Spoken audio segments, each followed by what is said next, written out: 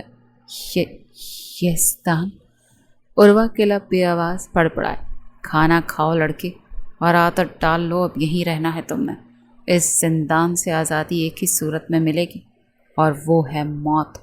بے تاثر آواز میں کہتے وہ اپنی جگہ سے اٹھتے دروازے کی طرف پلٹنے لگا۔ یزدان، عروہ اب کی بار اس کی پشت کو تکتے تیز آواز میں بولی، وائزی۔ یزدان بنا پلٹے سرد آواز میں دھاڑا، وائزی نام ہے میرا۔ پلٹتے ایک ایک لفظ پر زور دیتے مقابل کا خدشہ دور کرنا چاہا۔ عروہ اس کی دھاڑ پر بیٹ کی پائنتی سے لگی۔ اس نے غور سے مخالف کو دیکھا جو وحشت میں ڈوبا شخص تھا۔ اس کی سیاہ آنکھیں بے تاثر تھیں۔ یزدان کی محبت اور نرمی سے لبریز سرمئی آنکھیں نہیں، اس کے چہرے پر چٹانوں کی سی سختی تھی۔ اس کے چہرے سے سچ میں حیوانیت ٹپکتی تھی۔ یزدان کے چہرے کی طرح نرمی اور سنجیدگی نہیں۔ عروہ بے ساختہ نفی میں سر ہلانے لگی۔ یہ حیوان ہی تھا، یزدان کیسے ہو سکتا تھا؟ اس کا یزدان تو نرم دل شہزادہ تھا جو محض محبت جیسے جذبے کو جانتا تھا۔ یہ تو حیوان تھا، بے درد، موت دینے والا، خون کا پیاسا۔ عروہ کے رکے آنسو ایک بار پھر سے بہنے لگے۔ وہ تھر تھر کانپتی پائنتی سے لگی آنسو بہا رہی تھی۔ یزدان اس پر سرد نظر ڈالتا کمرے سے باہر نکلتا چلا گیا۔ اگر یہ یزدان نہیں تھا تو اس کا لمس کیوں جانا پہچانا لگا، کیوں سے اس کا لمس ناگوار نہیں لگا؟ عروہ کو اپنے وجود سے ہی گھن آنے لگی۔ اپنا آپ پستی میں گرتا ہوا محسوس ہوا۔ کیسے کسی غیر کے لمس کو اپنے وجود پر برداشت کر سکتی تھی جب یہ وجود اس کے یزدان کی امانت تھا؟ کیسے اسے کسی غیر کا لمس ناگوار نہیں گزرا؟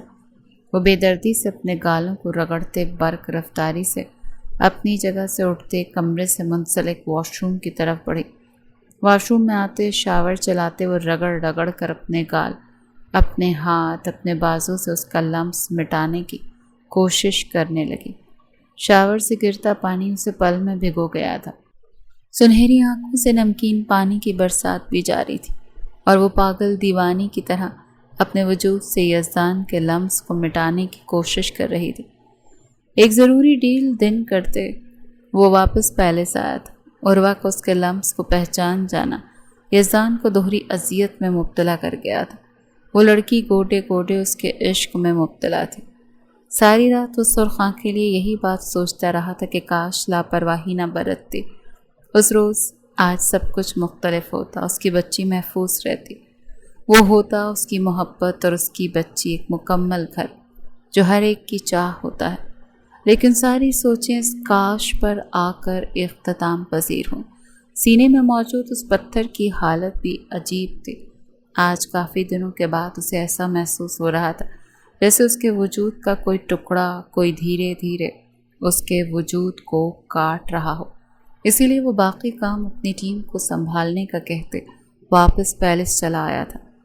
اب بھی قدموں کا رخ غیر ارادی طور پر اسی کمرے کے جانب تھا جہاں وہ قید تھی جو شاید ایک وقت میں اس کی محبت ہوا کرتی تھی۔ شاید، کیا واقعی وہ محبت ہوا کرتی تھی یا محبت ہے؟ اس کا جواب یزدان کھوجنے کا ارادہ بالکل نہیں رکھتا تھا۔ ناشتہ لے کر آؤ سر۔ اپنے پیچھے آتی ملازمہ کی آواز سنتے یزدان رکا، پلٹتے ملازمہ کو دیکھا اور پھر سر کو ہلکا سا خم دیا۔ ملازمہ فوراً سے حکم کی تعمیل کرتی کچن کے اندر بڑھ گئی۔ یزدان نے کمرے کا دروازہ کھولتے اندر قدم رکھا۔ پورے کمرے میں عروہ کو نہ پا کر اس کی سبھی پیشانی پر بل نمودار ہوئے۔ واش روم کا بند دروازہ اندر سے آتی شاور کی آواز اور دروازے سے باہر نکلتا پانی یزدان کو ٹھٹکانے پر مجبور کر گئے۔ عروہ اگلے ہی پل اپنی پوری قوت سے دھاڑتا وہ واش روم کی طرف بڑھتے دروازہ ایک جھٹکے سے کھول گیا۔ آنکھوں کے سامنے نظر آتا منظر دیکھتے اس حیوان کا پتھر دل بھی جیسے کسی نے اپنی مٹھی میں بھینچ لیا تھا۔ وہ کروٹ کے بل زمین پر بے سود بھیگی ہوئی پڑی تھی، چہرہ نلاہٹ زدہ ہو گیا تھا۔ عروہ! یزدان اسے اضطرابی آواز میں پکارتا اس کی جانب بڑھا۔ عروہ کے قریب آتے اس کا چہرہ اپنی تھائی پر رکھ گیا۔ عروہ آنکھیں کھولو عروہ! دل انجانے خوف سے دھڑک رہا تھا۔ یزدان کی آنکھوں میں واضح خوف کا تاثر ابھرا تھا، خوف اس کے چھن جانے کا، اس کے دور ہو جانے کا۔ عروہ آنکھیں کھولو ڈیم اٹ! یزدان جس کے ہاتھ مجرموں کی گردن دھڑ سے الگ کرتے وقت نہیں کانپے، اس کے ہاتھوں میں اس لمحے واضح لرزش تھی۔ عروہ کے گال پر ہاتھ رکھتے وہ اسے اٹھانے کی کوشش کر رہا تھا۔ شاور سے گرتا پانی اب اس کو بھگو رہا تھا۔ اس کی سی آنکھوں میں خون سی لالی سے مٹا۔ ایک جھٹکے سے عروہ کو اپنی باہوں میں اٹھاتے وہ بیڈ تک لے آیا۔ ڈاکٹر کو بلاؤ، جلدی جاؤ! کمرے کے دروازے پر کھڑی ملازمہ کو دیکھتے یزدان تیز آواز میں چیخا، نو نو نو! سانس لو عروہ، سانسیں لو، ایسے نہیں کر سکتی تم میرے ساتھ۔ یزدان نے اس کی نبض چیک کی جو سست روی سے چلتی، اس کے وجود میں ذرا سی زندگی کی رمق کی موجودگی واضح کر گئی تھی۔ اس کے یخ ٹھنڈے ہاتھ کو اپنے ہاتھوں سے رگڑتا تو کبھی اس کے پاؤں کو اپنے چہرے پر اضطراب پھیلتا چہرہ جا رہا تھا۔ سیاہ آنکھوں میں سرخی کی شدت میں اضافہ ہوتا چلا جا رہا تھا۔ اس کے پاؤں کے تلے کو رگڑتے عروہ کی ٹھنڈ سے نیلے چہرے کو دیکھتا جس میں ذرا سا بھی آفاقہ نہیں ہو رہا تھا، اور اس کا یوں بے سود ہو جانا وائزی کے وجود کو خاکستر کرتے یزدان کو لے آیا تھا۔ وہی یزدان جو اس سے انتہا عشق کرتا تھا، جو اس کا ہمراہی تھا۔ پلیز آنکھیں کھولو میری زندگی کو اور اندھیروں سے مت بھرو۔ عروہ مجھے کمزور مت کرو، میں کمزور نہیں ہونا چاہتا۔ آنکھیں کھولو، دیکھو مجھے، میں پاگل ہو جاؤں گا، کچھ کر بیٹھوں گا۔ عروہ اس کے چہرے کے پاس آتے اس کے چہرے کو دونوں ہاتھوں سے تھامتے یزدان محبت اور فکر سے چور بے بس لہجے میں بولا، تم کیا چاہتی؟ یزدان حیوان بنتے حیوانیت کے اس درجے پر پہنچ جائے جہاں وہ خود کا دشمن خود بن بیٹھے، خود کو خود ختم کر بیٹھے۔ ہوش میں آؤ ورنہ باخدا میں ایسا کر گزروں گا۔ ہوش میں آؤ، سانس لو، دیکھو میری جانب۔ کبھی اس کے پاؤں رگڑتا، کبھی ہاتھ، تو کبھی چہرے پر آتے اپنی گرم سانسیں اس کے وجود میں انڈیلتے وہ اسے دھمکی دے رہا تھا کہ اگر وہ نہ اٹھی تو وہ کچھ کر بیٹھے گا، اور واقعی وہ کچھ بھی کر گزرنے کی ہمت اور طاقت دونوں رکھتا تھا۔ دروازے کو اس پار کھڑی حسینہ سرخ آنکھوں سے اسے ماہی بیاب کی طرح تڑپتے ہوئے دیکھ رہی تھی۔ کب دیکھا تھا وائزی کا ایسا روپ؟ اس کی سیاہ آنکھیں اس وقت حیوانیت سے پاک تھیں، اور ان میں محض فکر تھی، اضطراب تھا، محبت نہیں۔ فی الوقت اس کی آنکھوں میں عشق کا ٹھاٹھے مارتا سمندر موجزن تھا۔ ملازمہ کے ساتھ ڈاکٹر تیزی سے کمرے میں آئے۔ یزدان فوراً سے زمین سے اٹھ کھڑا ہوا۔ اسے ٹھیک کرو ڈاکٹر، مجھے یہ بالکل ٹھیک سانسیں بھرتی ہوئی چاہیے۔ اس کے چہرے اور ہاتھوں پر موجود یہ سرخ دھبے، اس کا ٹھنڈا پڑتا بے جان وجود، مجھے بالکل ٹھیک چاہیے۔ یہ سانسیں بھرے گی تو تم اگلی سانسیں بھر سکو گے، ٹھیک کرو اسے۔ یزدان کی سرد وحشت میں ڈوبی آواز پورے کمرے میں گونجتے ڈاکٹر کے ساتھ ساتھ ملازمہ کی ریڑھ کی ہڈی میں بھی سنسناہٹ کا باعث بنی۔ ڈاکٹر تیزی سے عروہ کی جانب بڑھ گیا۔ ان کے کپڑے چینج کرتے ان پر کمبل ڈالیں تاکہ ان کے وجود کو گرمائش مل سکے۔ ڈاکٹر کی بات سنتے یزدان تیزی سے اپنی ڈریسنگ کی جانب بڑھا، اپنی پینٹ اور شرٹ نکالتے اسے وہاں کھڑی ملازمہ کو دی، جو اس کے بن کہیں بھی سمجھ گئی تھی کہ اسے کیا کرنا تھا، اور یزدان ڈاکٹر کے ہمراہ کمرے سے باہر نکلتا چلا گیا۔ اگلے کچھ لمحوں کے انتظار کے بعد ملازمہ نے دروازہ کھولتے اسے اندر آنے کا کہا، اور یزدان پل کی دیری کیے بنا کمرے میں داخل ہوا۔ ان چند لمحوں میں بھی وہ ایک پل کے لیے سکون کا سانس نہیں لے پایا تھا، کیونکہ سانسوں کی دوڑ جس کے ساتھ بندھی تھی وہ اندر لمحہ بلمحہ سانسوں سے رشتہ توڑ رہی تھی۔ کمرے میں ہیٹر آن کر دیا گیا تھا۔ ڈاکٹر اس کا معائنہ کر رہے تھے جس کا وجود گرمائش فراہم کرنے کے باعث زندگی کی طرف لوٹ رہا تھا۔ نیل زدہ ہونٹوں میں گلابیاں بکھرنے لگیں۔ چہرے پر ناخنوں کے نشان دیکھتے یزدان اپنی مٹھیاں سختی سے بھینچ گیا۔ یقیناً وہ شاور میں بھیگتی اپنے وجود سے اس کا لمس مٹانے کی کوشش کر رہی تھی۔ کیا ہوا ہے ڈاکٹر؟ یزدان نے اضطرابی لہجے میں ڈاکٹر سے پوچھا، جو سنجیدگی سے عروہ کے بازو پر انجیکشن لگا رہے تھے۔ ان کی طبیعت بہتر نہیں، زیادہ دیر پانی میں رہنے کے باعث ان کی نسیں اکڑ گئیں۔ انہیں اس وقت گرمائش کی ضرورت ہے۔ جتنی گرمائش ان کے وجود کو مہیا کی جائے گی اتنی ہی جلدی یہ ٹھیک ہو پائیں گے۔ اس کے علاوہ ان کی دماغی حالت بھی ٹھیک نہیں، کوئی ٹینشن ہے، کوئی بات ہے جو ان کے حواسوں پر چھائی ہوئی ہے۔ ڈاکٹر نے عروہ کی حالت کے بارے میں یزدان کو بتایا، جو لب بھینچے ڈاکٹر کے الفاظ سنتے اپنی سرد نگاہوں سے اس کے نازک وجود پر مرکوز کر گیا تھا، جو کمبل میں مکمل ڈھکی ہوئی تھی۔ میں نے انجیکشن لگا دیا ہے، باقی بات وہی ہے، انہیں گرمائش مہیا کی جائے اور باقی ادویات اور کریم بھی جو ان کے چہرے کے داغ پر لگائی جائے گی تو افاقہ ہوگا۔ ڈاکٹر اپنی بات کہتے پرچی وہاں کھڑی ملازمہ کو تھمائے وہاں سے نکلتے چلے گئے۔ یزدان ان کی بات کا مطلب بخوبی سمجھتا تھا۔ اس نے ملازمہ کو جانے کا اشارہ کیا تو ملازمہ بھی کمرے سے باہر نکلتی چلی گئی اور سرخ آنکھوں سے یزدان کی جانب دیکھتی حسینہ بھی کچھ سوچتے وہاں سے آگے بڑھ گئی۔ یزدان نے ان کے جاتے ہی کمرے کا دروازہ بند کیا اور عروہ کی طرف پلٹا۔ اپنی شرٹ اتارتے یزدان نے کمرے میں موجود کرسی پر پھینکی اور عروہ کے برابر میں آ لیٹا۔ ہاتھ بڑھاتے اس کے نازک وجود کو خود کے نزدیک کرتے اپنے سینے میں بھینچا۔ 7 ماہ بعد یہ نازک وجود اس کے اتنے قریب تھا، اس کا لمس، اس کی خوشبو محسوس کر پا رہا تھا۔ اس وقت وہ بھول چکا تھا کہ وہ اب یزدان نہیں ہے، وہ وائسی ہے۔ اس وقت صرف اس کی بیوی کی زندگی اہمیت رکھتی تھی، اس کی سانسیں اہمیت رکھتی تھیں۔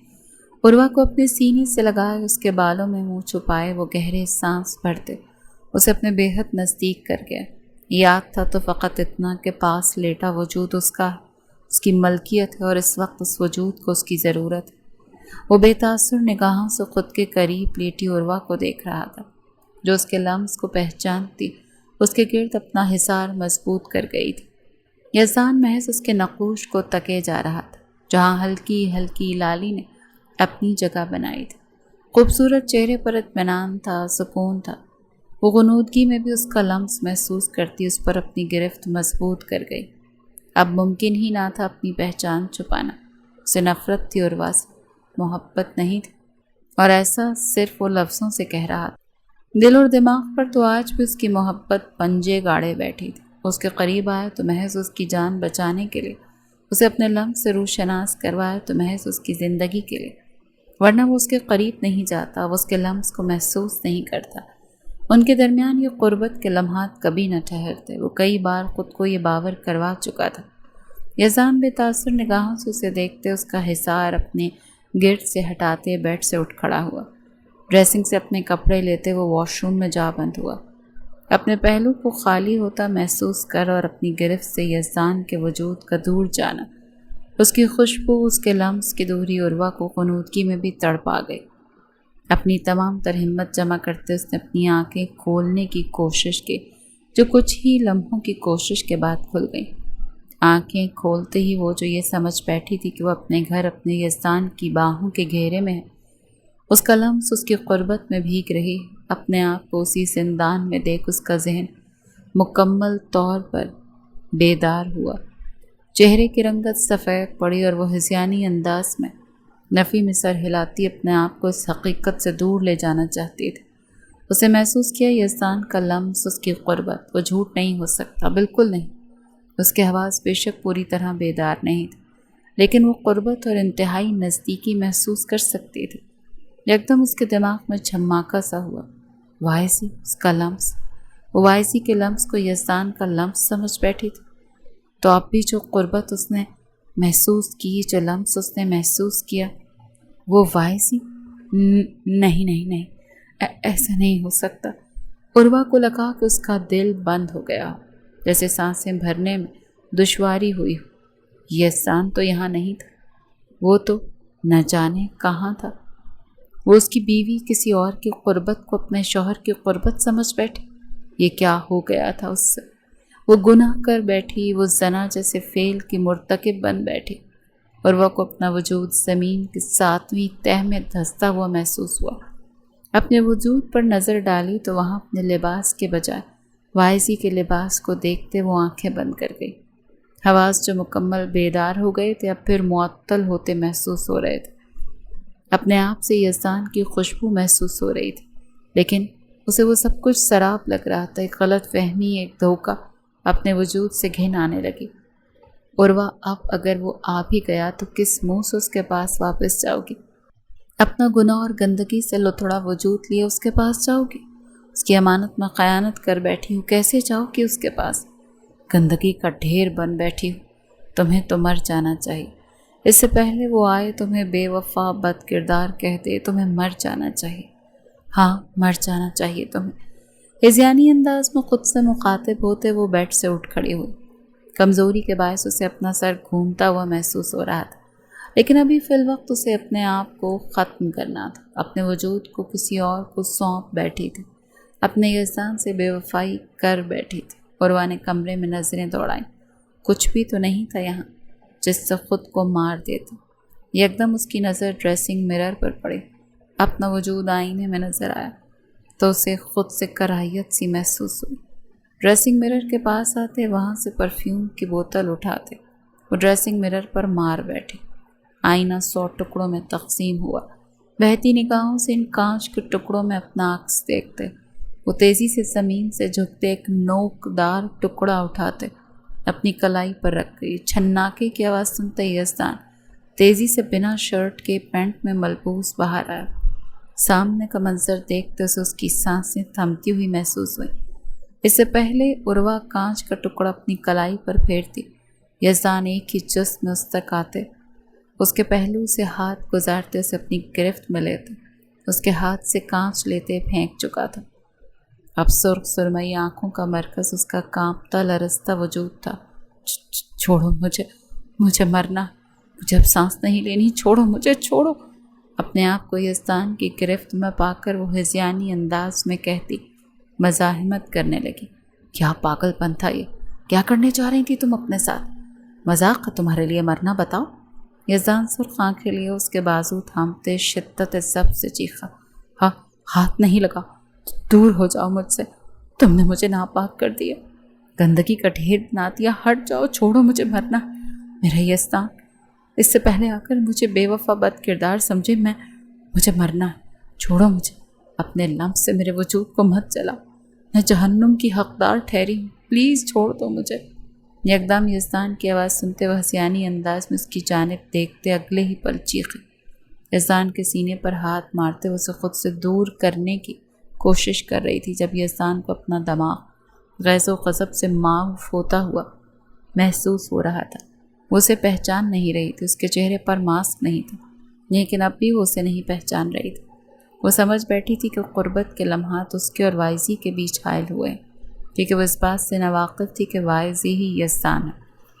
اور اب جب وہ وائزی کا خول اتارتے اپنا اثر لیے اس کے سامنے کھڑا تھا، تب وہ اسے پہچاننے سے انکاری نہیں ہو، تم ناپاک، نہ بد کردار، تمہارے وجود پر رینگتا لمس تمہارے محرم کا، میں یزدان ہوں، ہوش میں آؤ۔ یزدان اس کے بازو جھنجھوڑتے ہوئے سرد آواز میں تقریباً دھاڑ اٹھا تھا۔ اس کے کہنے کی دیر تھی، عروہ کا وجود برف کی مانند منجمد ہوا۔ سنہری بھیگی آنکھیں اٹھائے اس نے یزدان کو دیکھا، سماعتوں میں ایک جملہ گردش کرنے لگا، میں یزدان ہوں، اور آنکھیں اس کے چہرے کو تکنے لگیں۔ ہاں، وہی تو تھا، وہی محبوب چہرہ، وہی محبوب آنکھیں، وہی آواز۔ اگلے ہی پل اسے دیکھتے استہزائیہ مسکرائے اور زوروں سے نفی میں سر ہلانے لگی۔ یزدان بنا پلک جھپکائے اسے دیکھ رہا تھا۔ اس کا یہ حال، یہ بدحواسی اسے اشتعال کے ساتھ ساتھ پریشانی میں بھی مبتلا کر چکا تھا۔ تم نہیں، میرا وہم ہے یہ، تم یزدان نہیں، حیوان ہو تم، میں تمہیں اپنا یزدان سمجھ رہی ہوں، اور دیکھو مجھے جیسے بدبخت عورت نے تمہیں ایک نامحرم کو اپنا محرم سمجھ کر اپنا آپ سونپ دیا، مجھ میں اور طوائف اس کے آگے وہ بول ہی نہیں پائی کیونکہ یزدان کا ہاتھ اٹھتے اس کے گال پر اپنی چھاپ چھوڑ چکا تھا۔ وہ جو چیختے ہوئے بدحواسی میں ہر حد پار کرتے اپنے آپ کو ایک طوائف سے جوڑنے چلی تھی، رخسار پر پڑنے والے تھپڑ کی شدت کے باعث لڑکھڑائی، آواز جیسے حلق میں ڈوب سی گئی۔ اس نے حیرت سے آنکھیں وا کیے یزدان کی جانب دیکھا، جس نے پہلے اپنے ہاتھ پر نظر ڈالی اور پھر عروہ پر، جو لرزتا وجود اور حیرت سے وہاں آنکھیں لیے اس کی جانب ہی دیکھ رہی تھی۔ وہ ہاتھ نہیں اٹھانا چاہتا تھا، وہ کبھی سوچ بھی نہیں سکتا تھا کہ وہ اپنی بیوی پر ہاتھ اٹھائے گا۔ اس نے تو تب بھی اس پر ہاتھ نہیں اٹھایا تھا جب اس کی لاپرواہی کے سبب اس کی بچی زندگی ہار گئی تھی، لیکن آج ہر حد پار کر بیٹھی تھی۔ وہ ایک غیرت مند کبھی اپنی محرم، اپنی بیوی، اپنی عورت کے لیے طوائف جیسا لفظ سننا پسند نہیں کرے گا۔ ہوش میں آؤ، تم نے جس کی قربت میں رات گزاری وہ تمہارا شوہر تھا۔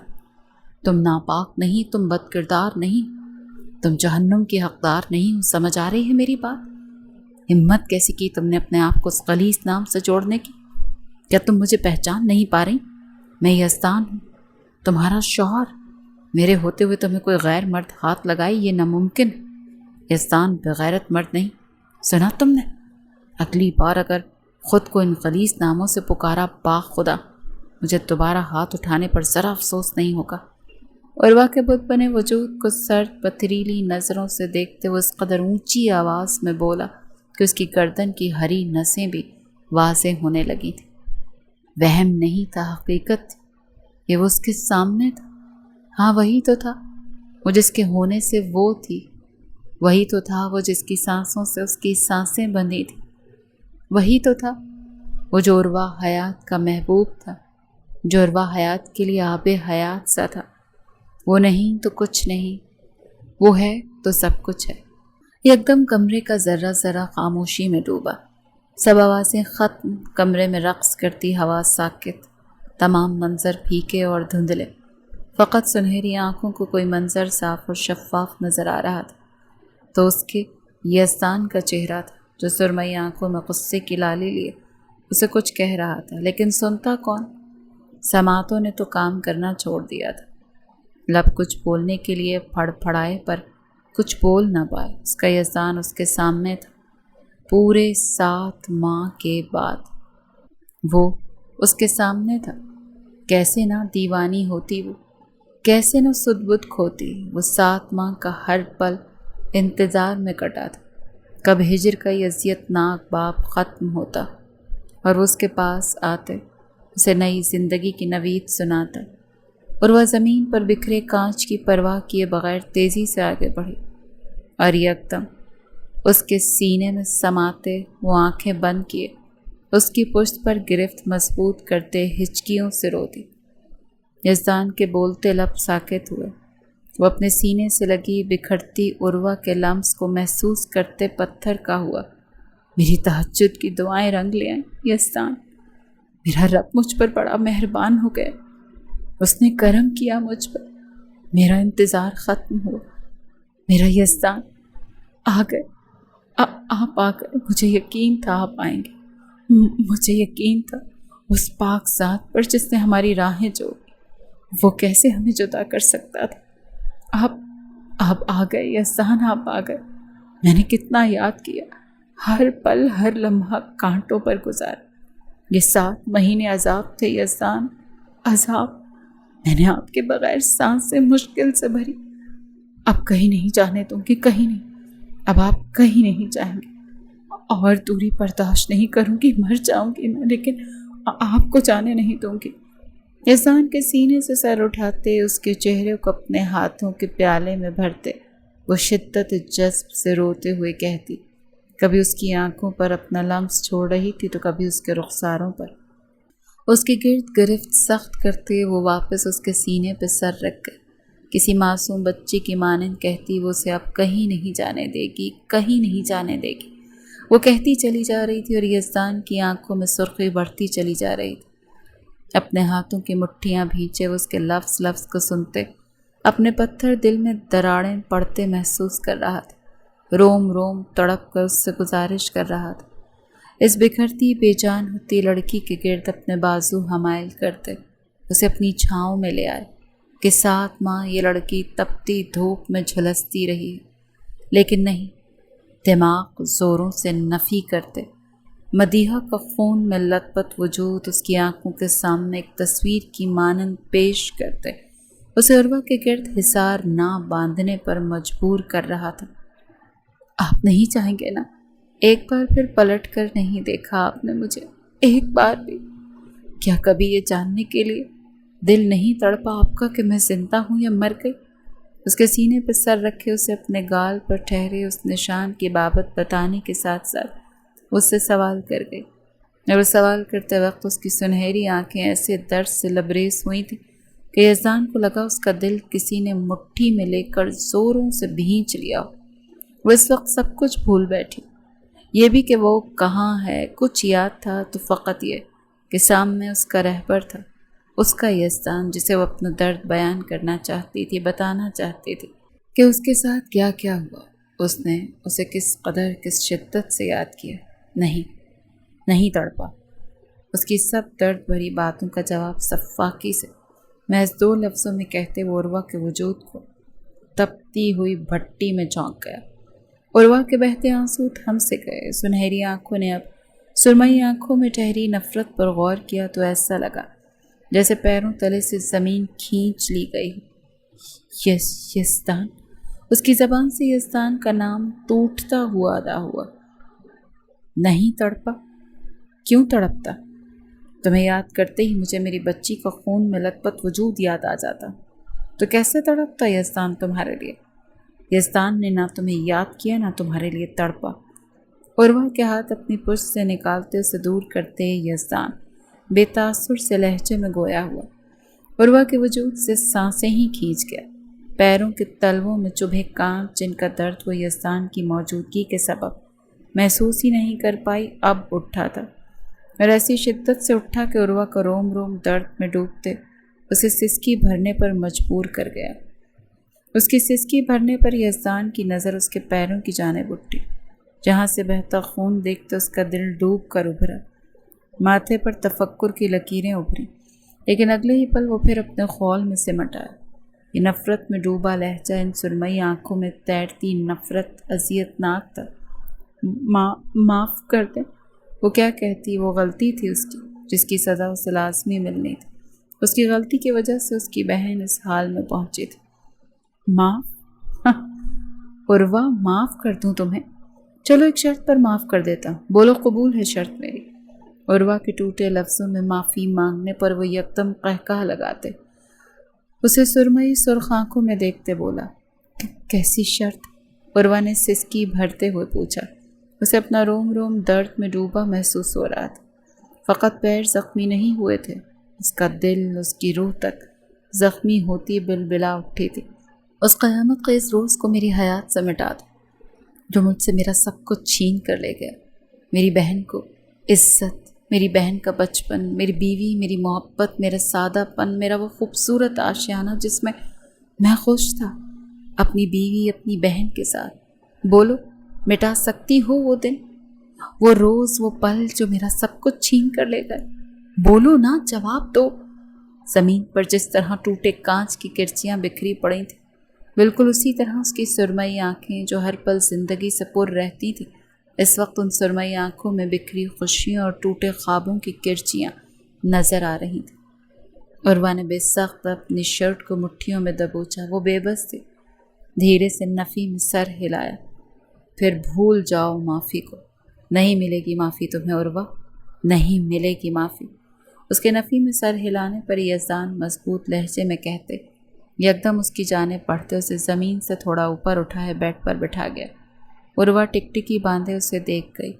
دید کی پیاس ایسی تھی کہ بجھنے کا نام ہی نہیں لے رہی تھی، وہیں اس کے الفاظ زہر کی مانند کام کرتے اس کی رگوں میں شامل ہوتے سانسیں بھرنے میں دشواری کا سبب بن رہے تھے۔ یزدان اسے بٹھاتے بھینچے جبڑے لیے ڈریسنگ ٹیبل کے دراز سے فرسٹ ایڈ کٹ لے آیا۔ اس کے پاس گھٹنوں کے بل بیٹھے اس کے پاؤں اپنے تھائی پہ رکھ گیا۔ عروہ کی آنکھوں سے آنسو متواتر بہنے لگے۔ کہتا ہے نفرت کرتا ہے اور میری ذرا سی تکلیف پر تڑپ اٹھتا ہے۔ جھوٹا، محض سوچ سکی، بولنے کی سکت ہی کہاں بچی تھی۔ اس کے پاؤں سے کانچ نکالا تو وہ درد ضبط کرتے یزدان کا بازو تھام گئے۔ یزدان اسپاٹ چہرہ لیے اس کے دونوں پاؤں پر پٹی باندھ گئے۔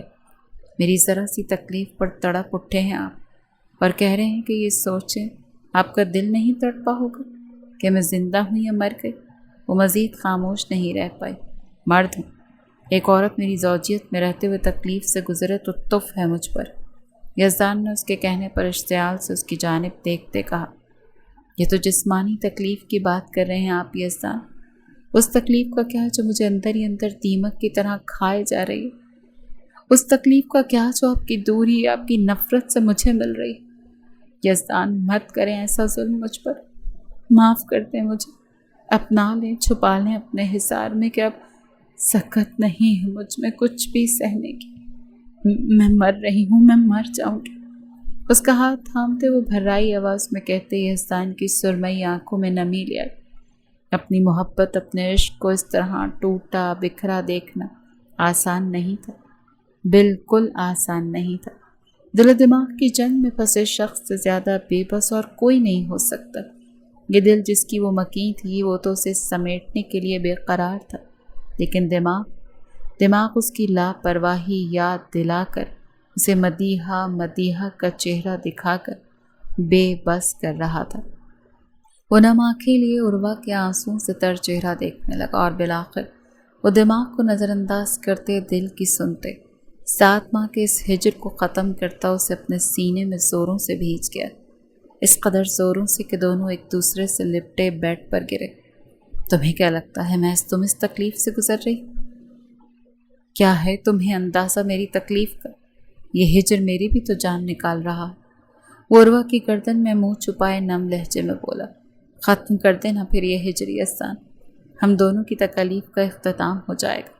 عروہ کا ایک ہاتھ اس کے بازو پر جبکہ دوسرا اس کے بالوں میں جا الجھا تھا۔ لیکن میں مدیحہ کا خون میں لت پت وجود نہیں بھول پاؤں گا۔ وہ بے بس تھا، بھولنا آسان نہیں یزدان، لیکن یقین کریں مدیحہ بھی نہیں چاہے گی کہ ہم اس سے جڑی محض یہ دردناک یاد کریں۔ ہم اس کی اچھی یادیں بھی تو ذہن میں زندہ رکھ سکتے ہیں۔ میں جانتی ہوں میری کوتاہی اور میں اپنی اس کوتاہی کو قبول کرتے آپ سے تمام عمر معافی کی طلبگار میں راضی ہوں یزدان، لیکن یہ ہجر ختم کر دیں، میرے پاس لوٹ آئیں یزدان، بھلے ہی معاف نہ کریں۔ میں جانتی ہوں، مجھے یقین ہے کہ مجھے آخری سانسیں بھرتے وقت آپ کی معافی مل جائے گی، لیکن تب تک کا عرصہ مجھے ہجر میں نہیں گزارنا، پلیز۔ عروہ نے التجا کی، جس دن تم نے آخری سانسیں بھری اس دن یزدان کے وجود سے بھی سانسیں دغا کر جائیں گی۔ میں مزید اس سیاہ دنیا میں نہیں رہ سکتا۔ جس سبب میں نے سیاہ دنیا میں قدم رکھا تھا وہ اپنے انجام کو پہنچ چکا۔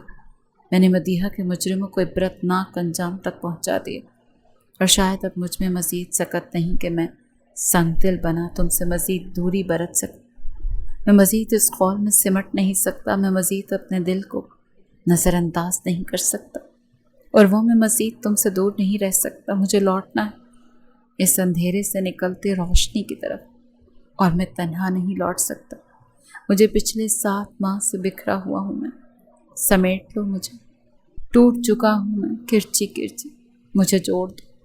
وہ رو رہا تھا، اس کے آنسو عروہ کی گردن بھگو رہے تھے، اور عروہ کے ہاتھ بے ساختہ اس کے گرد لپٹے اسے خود میں بھیج گئے تھے۔ یزدان مزید ضبط نہیں کر سکتا، اسے اس وقت عروہ کی طلب تھی، اس کی قربت کی طلب تھی جو اس کی تکلیف کو ختم نہ صحیح کم کر جائے۔ عروہ کی گردن پر لبوں کا دہکتا لمس چھوڑے، اس کے وجود پر ہاتھوں کا سفر طے کرتے عروہ کی سانسیں بے ترتیب کر گئے۔ عروہ نے آنکھیں موندے اس کا لمس گردن سے اپنے عارض اور پھر اپنے لبوں پر محسوس کرتے اپنی آنکھیں موندے خود سپردگی دی، اور یزدان اس کے وجود کے نشے میں ڈوبتا 7 ماہ سینے میں قید تڑپ اذیت سے بے سکونی اور اضطراب سے نجات حاصل کرتا چلا گیا۔ دونوں ایک دوسرے کا لمس حاصل کرتے سرور کی ایک دنیا میں پہنچے، ایک دوسرے کو پھر حاصل کر گئے تھے۔ 1 سال بعد نام کیا رکھنا ہے اس کا؟ وہ اپنے ہاتھ میں ایک ننھی جان کو تھامے اس ننھی جان کو نم نگاہوں سے دیکھتے عروہ سے پوچھ رہا تھا، جو آزودگی بھری مسکان سجائے باپ اور بیٹی کو تک رہی تھی۔ مدیحہ۔ عروہ نے پل کی دیر کیے بنا جواب دیا۔ یزدان نے سر اٹھائے اسے حیرت سے تکا۔ اور پھر اپنے پاس موجود اپنی بیٹی کو میری مدیحہ، رب نے شاید آزمائش کے بدلے اسے انعام دیا تھا، اسے بیٹی کے روپ میں مدیحہ دی تھی۔ وہ نم آواز میں کہتا اس کا ننھا ماتھا چوم گیا اور پھر عروہ کی جانب بڑھتے اس کی پیشانی۔ ایک طویل عرصے تک تکلیف اور اذیت میں مبتلا رہنے کے بعد اب ان دونوں کی زندگی پرسکون لے پر چلنے لگی تھی۔ دونوں ماضی بھولے ایک نئے باب کا آغاز کر گئے تھے۔ یزدان نے سیاہ دنیا کو خیر آباد کہتے ایک نئے شہر میں ایک نیا آشیانہ بنایا تھا، خوشیوں بھرا نیا آشیانہ۔